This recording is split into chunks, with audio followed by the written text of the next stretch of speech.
often regard anxiety as something normal, but if left unattended, the disorder can lead to depression and more serious mental illnesses. To tell us everything about anxiety, we are joined with us here on Daybreak, Dr. Bernadette Arcena. She's a clinical psychiatrist from St. Luke's. Good morning, Doctora. Hi, Claire. Good morning. This is a very good topic because a lot of people are probably experiencing it and not knowing that they are experiencing it. First, let's define what is anxiety.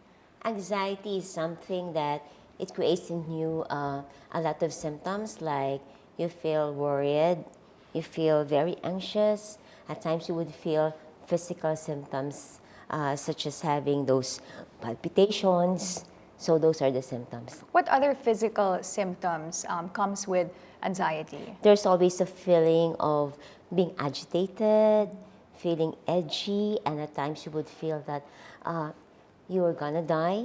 So these are the most difficult symptoms of the disorder. Is it also, what about like maybe sweaty palms and, feeling a bit jittery? Yes. Are those also signs as well?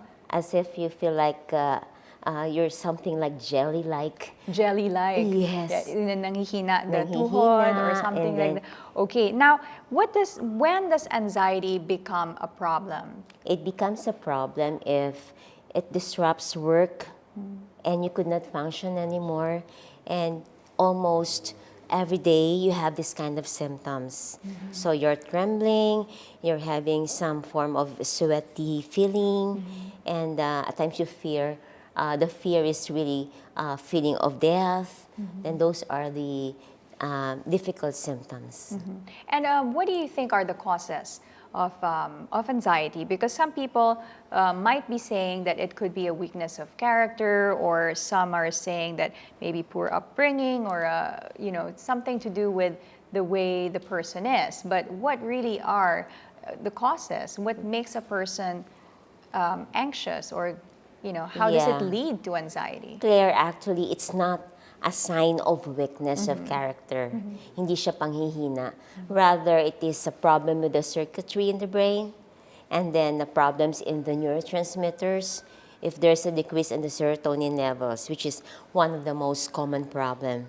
However, there are also problems wherein there are negative aspects during the childhood stage, or there is a problem with the parental upbringing. And you said it could be something with the Brain the circuitry. brain circuit. So that can be diagnosed by a checkup or doing a CT scan, or is anxiety something that can be diagnosed? Yeah, anxiety can be diagnosed based on the signs and symptoms of the disorder. Actually, the manifestations of anxiety could actually be seen during the interview stage. So you should see the patient, and are the clinical symptoms that would point us to an anxiety problem. Okay, and normally, how can, these are the different, we're flashing right now, the different types of anxiety. If we can go through it pretty quickly, what are the different types of anxiety? When you say panic disorder, there's the feeling wherein you feel like something bad is going to happen to you, and that you have these palpitations, and you're afraid that there is an impending doom. And usually that's caused by trauma.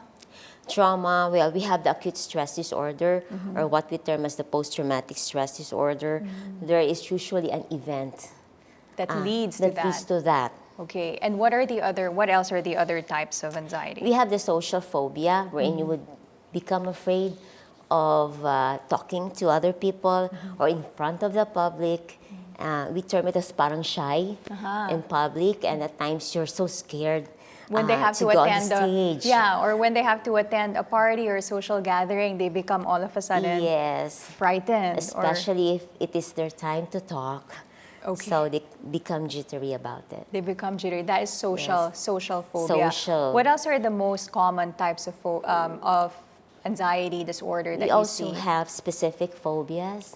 You have this fear of being injected. There's also the fear of storms or thunder, especially during the time wherein a kid is very small or young and they don't know about it.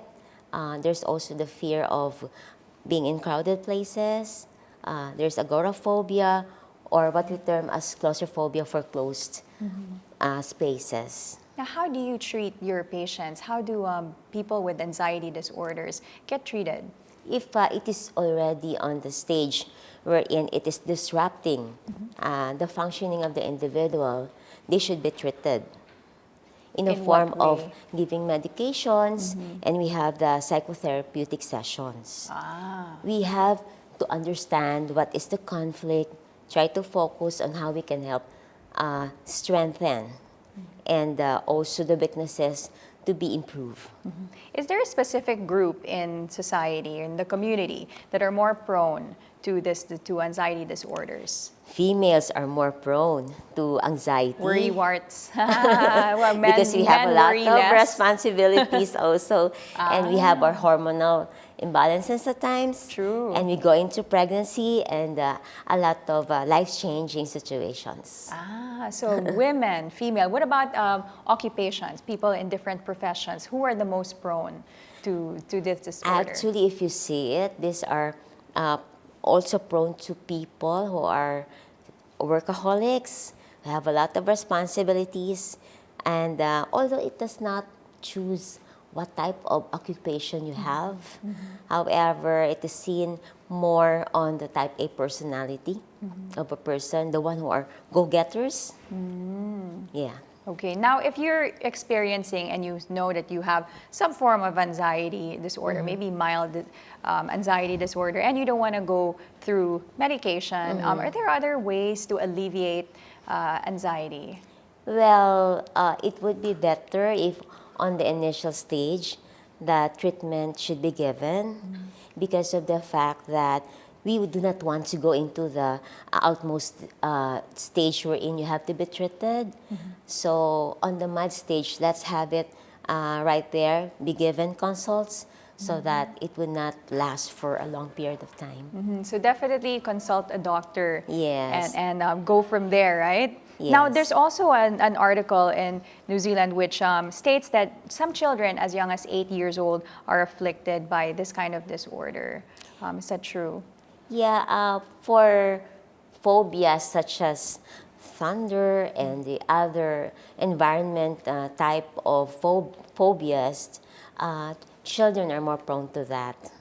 But then it would be settled by assurance, and also the kid could undergo therapy with a psychiatrist. Okay, so definitely go see a doctor if you're Definitely. experiencing some Yes. forms and symptoms of anxiety. Remember, But it's Claire. normal. It's normal. There's a large percent in the Philippines that, I mean, from your experience. Remember Ondoy and Habagat? Yes. Because of those typhoons, we also yeah. have a lot of persons who had anxiety or underwent post-traumatic stress disorder. That's true. So now, when every time it Yes. starts to rain, Exactly. they remember their experience from Even the sound Ondoy. of the rain could actually trigger an attack. So for me, it is very important that we have to be aware of this. Yeah, panic disorder. Kasi, Yes. yeah, a lot of people were affected by that, no?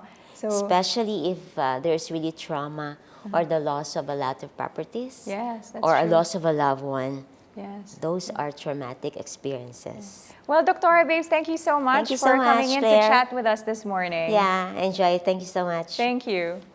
And that was Dr. Bernadette Arcena. She's a clinical psychiatrist from St. Luke's.